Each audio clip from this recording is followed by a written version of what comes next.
Hi, I'm Mike Acker, and I'm a results leader. You're listening to ResultsLeader.fm. Being a thought leader is easy. Getting results is hard. This show is for the results leader who lives and dies by their results. Here is your host and Chief Results Leader, Jonathan Rivera.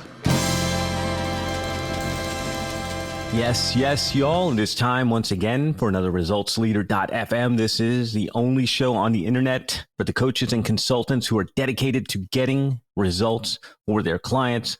Welcome to the show. As always, I have another amazing interview today. And here's a little bit of what's in store for you.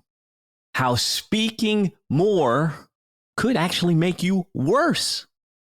Also, why books on communication might not make you a better speaker. And then we'll get into how to eliminate all the negative self-talk and imposter syndrome that keeps you from being a better speaker. Today, we are going to speak with confidence with Mr. Mike Acker. Mike, welcome to the show. Are you ready to rock this thing? Absolutely. Really looking forward to speaking with you and then providing some great value to all of your listeners.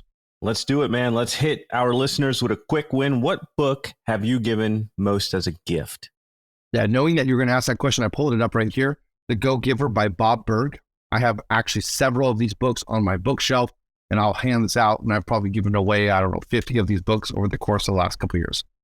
I am a fan of that book, and I even got to sit with Mr. Bob Burg at a lunch one time, and it was extraordinary. He had the analogy of giving and receiving being like breathing. You can't have one without the other, and it just totally changed my mind about the way I thought about giving and receiving, because I used to be a giver and never receive, so it was a little wacky. Yeah, very interesting. I love that guy. His generosity is huge. He actually wrote the foreword to my fourth book, and I got to interact with him on that. But even that gift of generosity right there, to do that, someone he relatively does not know, and yet he's going to process my book and write a foreword. Amazing guy, generous. He lives what he preaches. Totally, man. So let's go into story time. Tell us a story of how an apparent failure set you up for later success. Yeah. I thought about this when you asked me this question, and there's been a few different ones. When I was a kid, I was born with a speech impediment, and so I could not say certain sounds. In fact, my tongue is tied, so it can't go out of my mouth very far. It doesn't have the ability to do some things that I'd like it to be able to do, like whistle really well. And yet that thing that became a failure of my tongue and my ability to speak became something that set me up for success. For years, when I was just a kid, those early years when I'm talking, and you're supposed to be able to be understood, people would ask me, what'd you say? What'd you say? What'd you say? It's fine when you're first learning, but when you're in kindergarten, you should be able to be understood by them. And I wasn't able to be understood. And so I had this failure of speech. I couldn't say these sounds. And I remember going to my mom and just being so frustrated. It's one of those early memories. And then my mom unpacked a lot of it with me and told me what happened. That I came to her, I hated that I couldn't be understood. I couldn't differentiate between words like shoulder and soldier. I still have to think about it today. So there's all these different things that were happening. And so my mom brought me to a speech therapist, yet I brought her the cards, and I worked with her to be able to get my tongue stronger, get my lips out of the way, get my mouth more open. So what started as a failure ended up being a great success because I learned how to overcome something that was something I was born with. And it's something that I help a lot of people with now today because they feel like they're not natural speakers. And yet I can say, hey, look, I overcame that. I can help you. Fascinating. Number one, to go from a speech impediment to a confidence in speaking coach is crazy. And so what are some practical tips you can give our listeners who think, hey, maybe I'm not a speaker. Maybe nobody wants, it's the imposter syndrome. Maybe nobody wants to hear what I have to say. What are some tips you can give them to help with the confidence? So no one is born a natural speaker. No one is. There are people who are born with proclivity towards being able to speak the way that their mind processes, the way that they are just wired, but no one is born as a natural speaker. There's proclivity and then there's practice. For me, it was a lot of practice, even overcoming the speech impediment and moving to Mexico and learning how to speak in front of crowds in a different language, and moving back to the United States and learning how to debate, and then doing that for 20 years. That was practice. I didn't have the proclivity. Sometimes people say, well, you're just a natural speaker. No, BS. I was not born with the proclivity. I was born with actually obstacles, but I put in the practice. So if you're one of those people who feel like, man, I'm just not natural, I'm not as gifted as them, well, that person might have proclivity, and they also may have been born into an environment where they had the opportunity to practice. Thankfully, I had a mom who worked with me. What would have happened if I hadn't had a mom who worked? I didn't have the opportunities. Then it would have been different. I would have had to find other ways to practice. So here's what I want to tell you. If you think about it like physical fitness, which really in some ways it is, if you think about it like physical fitness, if you want to lose 50 pounds, can you do it?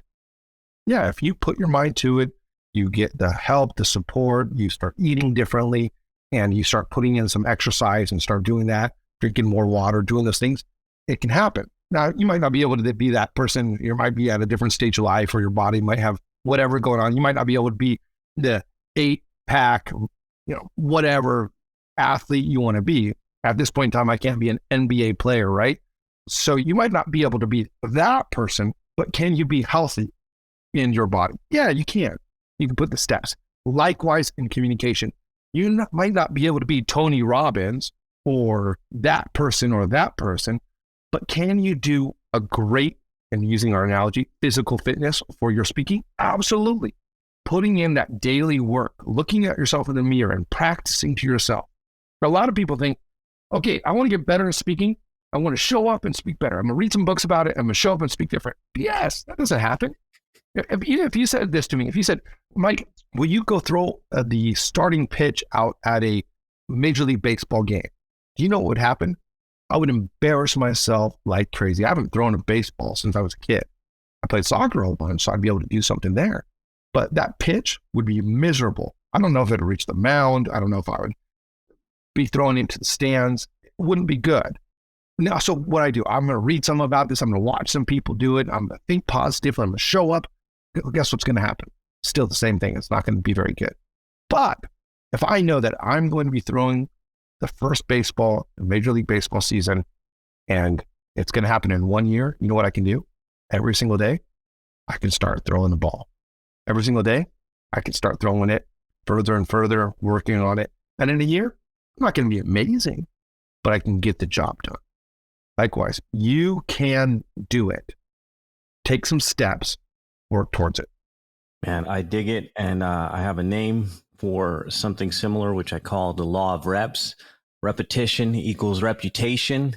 And that's what I hear you saying, man. Get in those reps, do what you have to do, and you'll get a little bit better every day. So let's talk about investments. What would you say is the most worthwhile investment that you've ever made? Yeah, man, that was a tough question. You sent that question to me beforehand. I was thinking about that, and there was probably two major ones.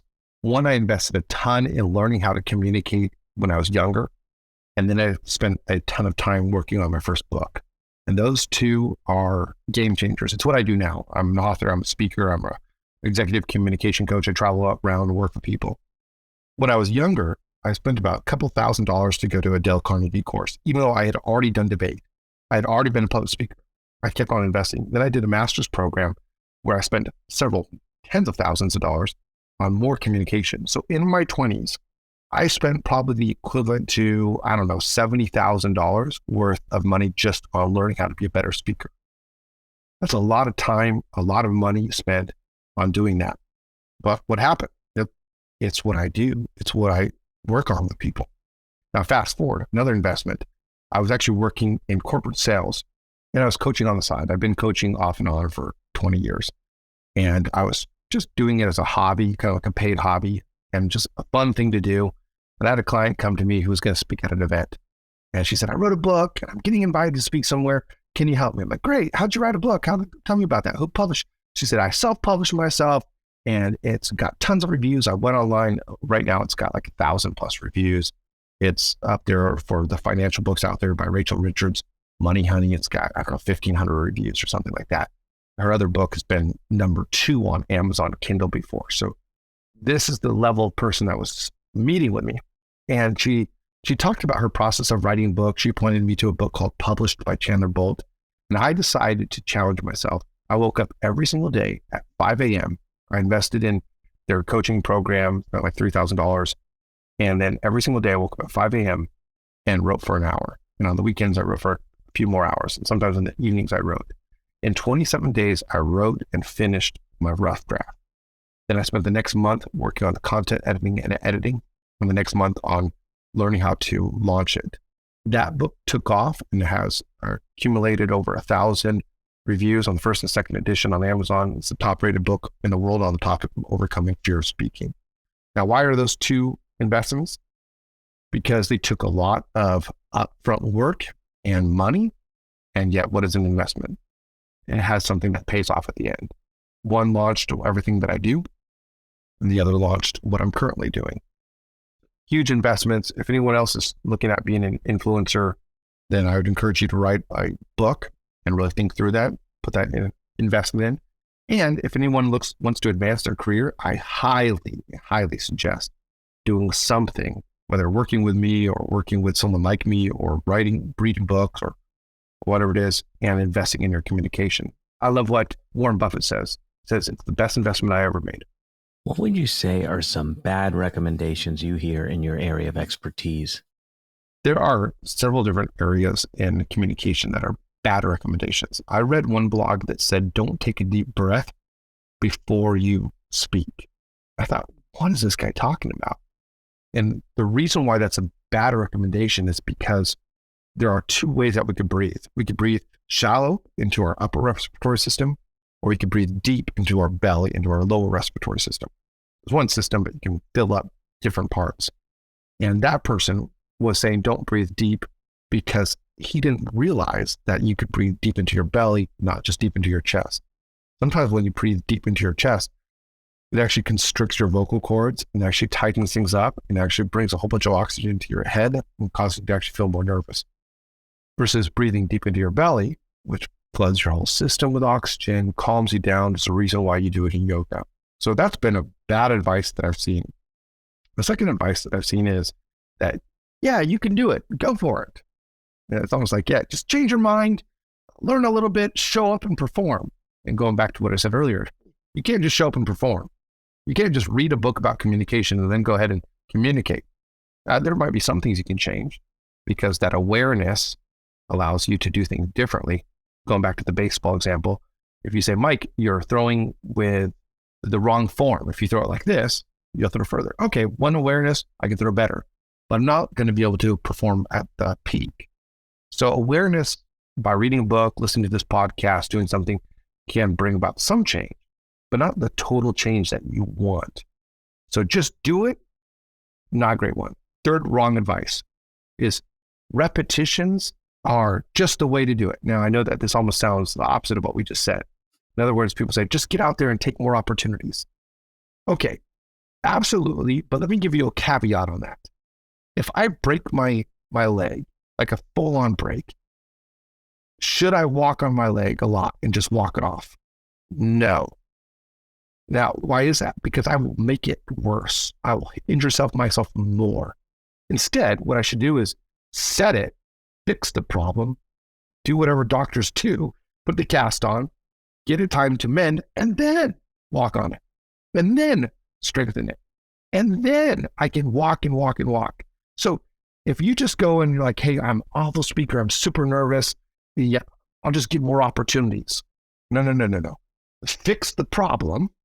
And that probably happens in self-repetitions in the mirror, changing the way you think, and repetitions in the mirror before repetitions on stage. Because if you go out there with a broken leg, with a broken confidence, and you go out there and you bomb and you bomb and bomb, you're just going to get that fracture, that brokenness, even more broken.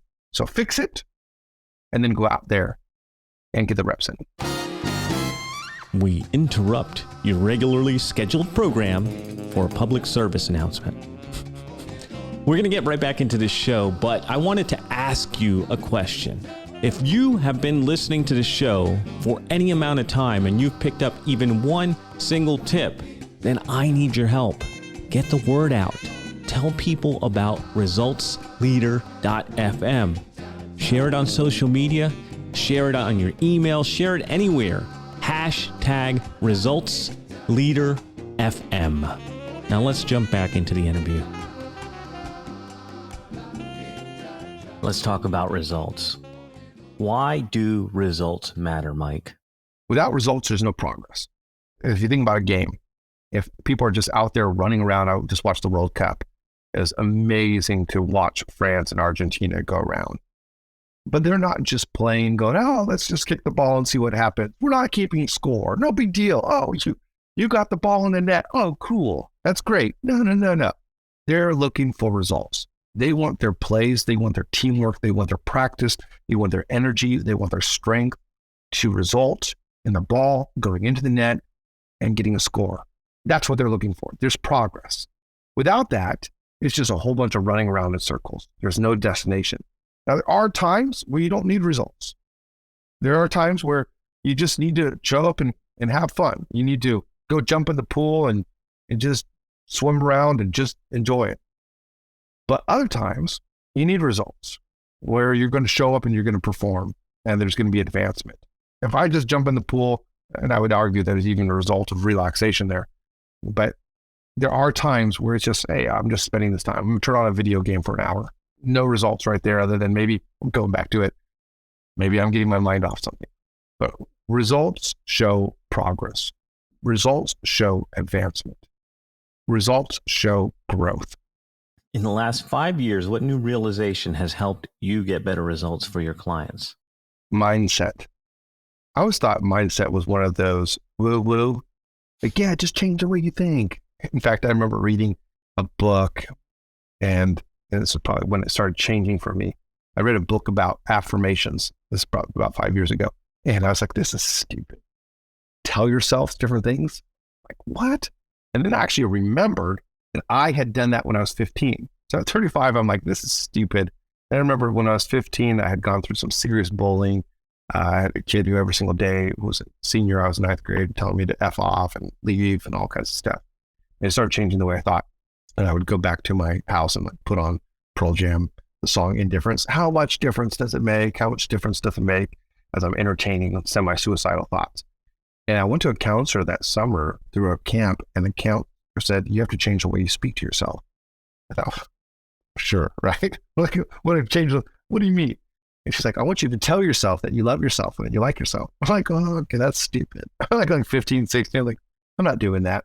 But she really challenged me. She said, just give it a shot. So I would stand in front of the mirror and be like, I like you. I love you. I want some more of you. And I mean, it just felt so stupid. Like what Stuart Molly on SNL, right? It was just like, what am I doing? But over the course of time, I started taking it serious. And I look at myself in the mirror and go, I like you. I like you. I like you. I love you.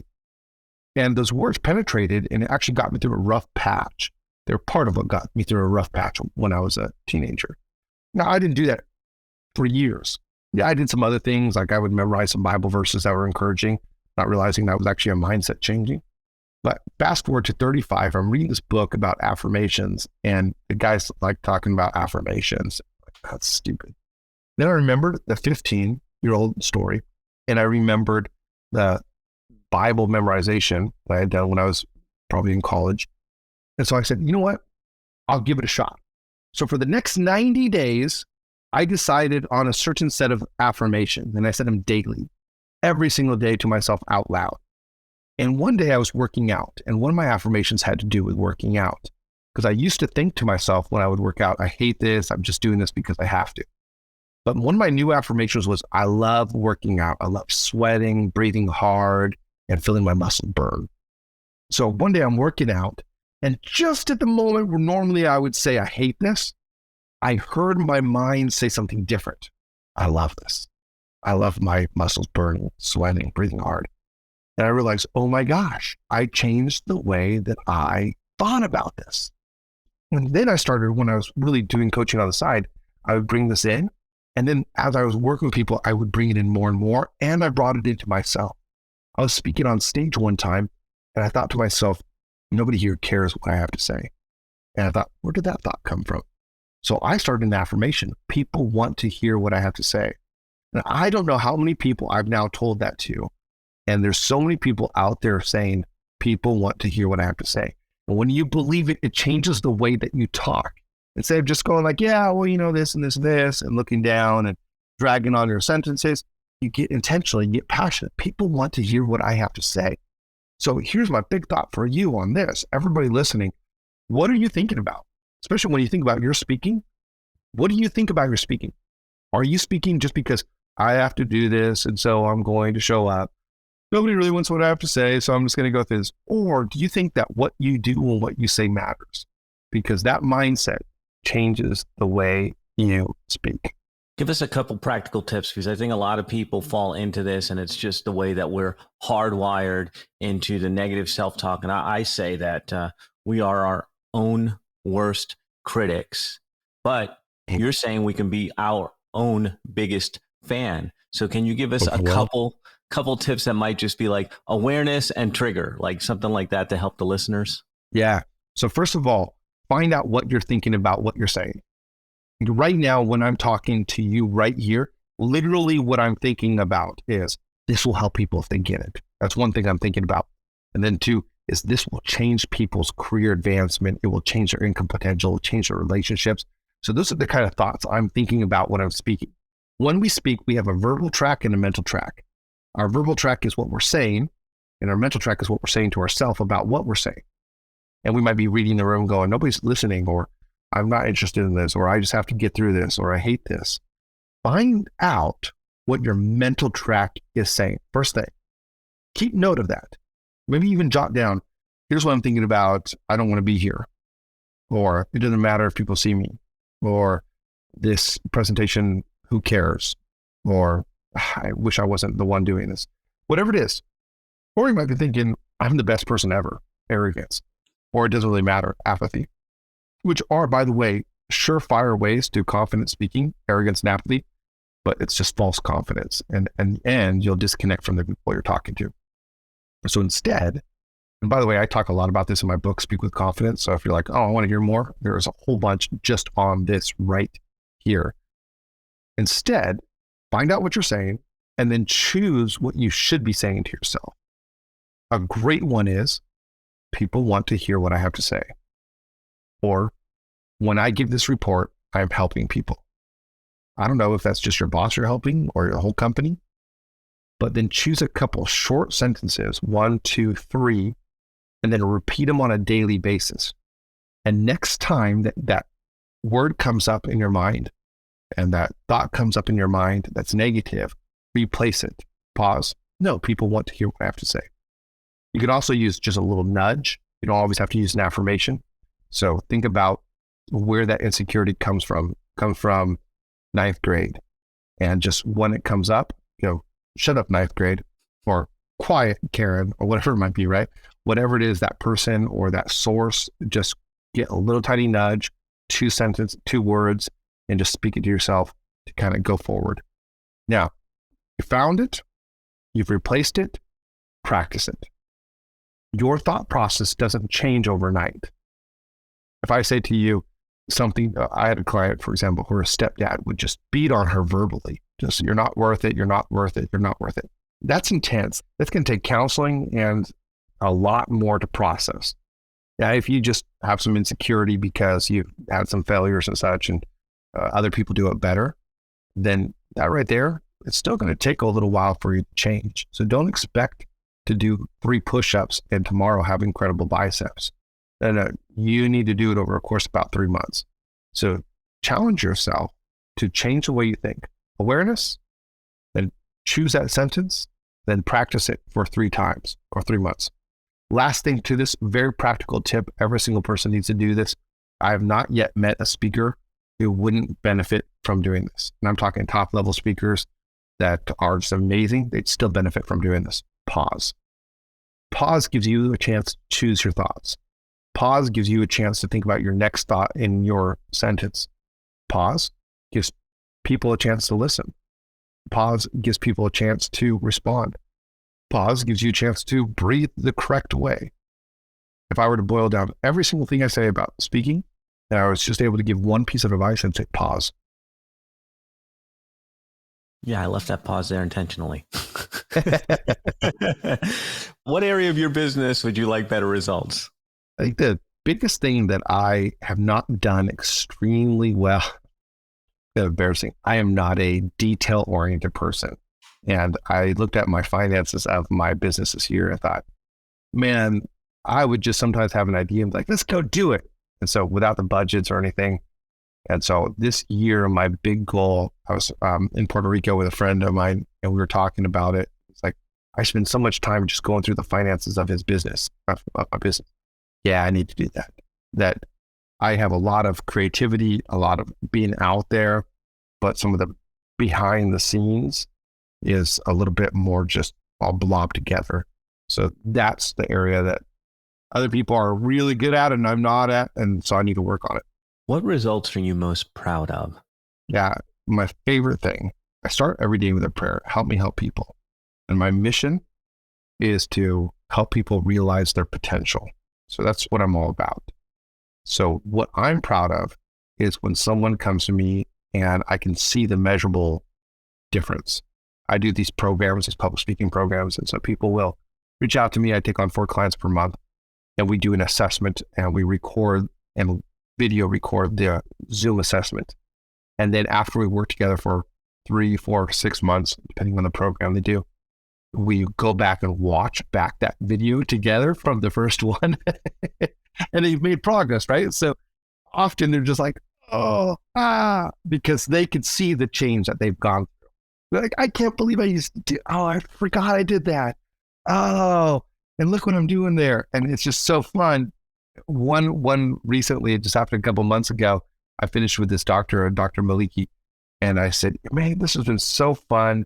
Would you leave a review? You can send it to me later. And she goes, no, Mike, you've taught me how to do that right now. I can do that. So I said, okay, I'll give you a second. We can do multiple tries if you want. She goes, I only need 1 try. Why? Because we'd worked on it. We'd worked on all this kind of stuff. And so she goes in and I said, okay, boom, go for it. And she goes in and gives me this 1-minute killer review of working with me.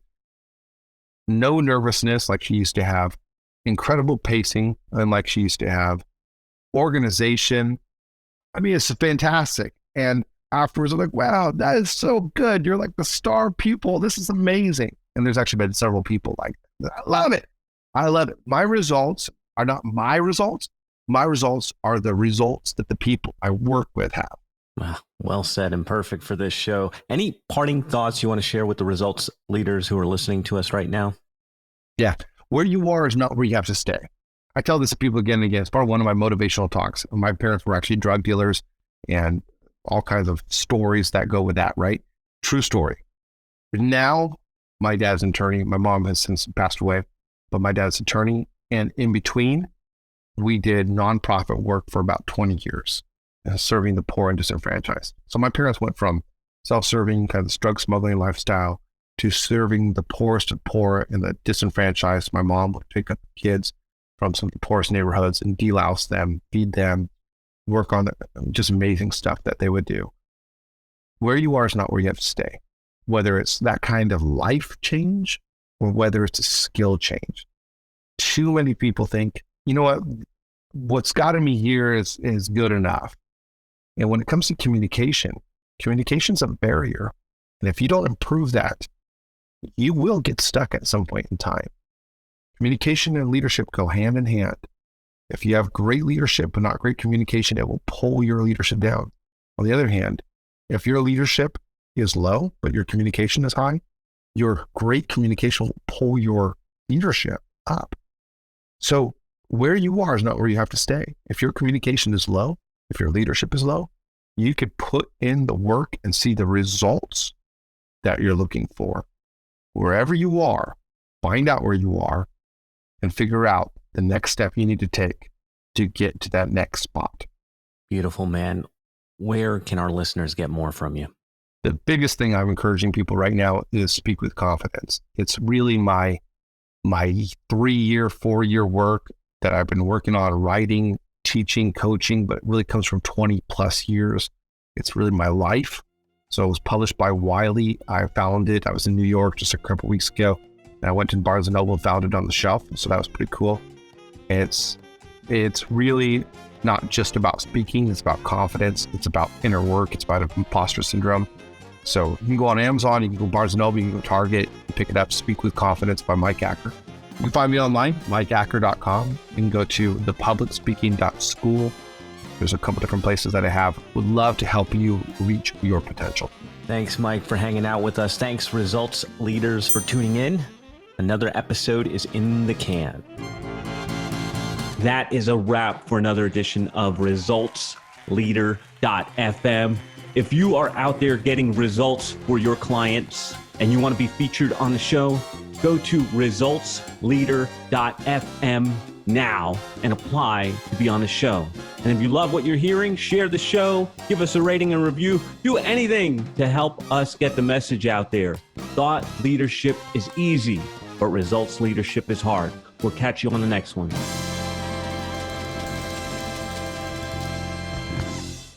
This is thepodcastfactory.com.